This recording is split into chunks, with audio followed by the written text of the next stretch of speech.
দিঘর শ্রীকোনায় ভোরের আগুনে পুড়ে ছাই দুইটি ব্রয়লার মুরগির খামার।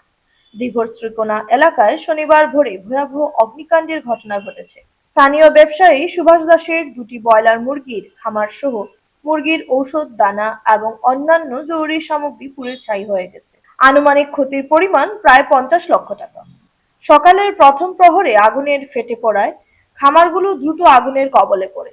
স্থানীয় ফায়ার সার্ভিস দল তৎক্ষণাৎ ঘটনাস্থলে পৌঁছে অগ্নি নিয়ন্ত্রণে সক্ষম হয়েছে, কিন্তু তৎক্ষণে প্রায় সবকিছুই ধ্বংস হয়ে গেছে। সুভাষ দাস জানান, খামারগুলোতে হাজার হাজার মুরগি ছিল এবং এটি তার প্রধান জীবিকার উৎস। কোনো প্রাণঘাতী আহত হননি, তবে অর্থনৈতিক ক্ষতি বিপুল। ঘটনার সঠিক কারণ এখনো নিশ্চিত হয়নি।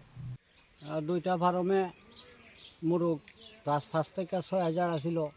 তখন তার দানা আছিল 90 বস্তা দানা আছিল, ইতো জিল্লা চাই হয়ে গেছে। এরপরে তুষ আছিল 120 বস্তা, 100 বস্তা এই খাটের গুঁড়া ছিল।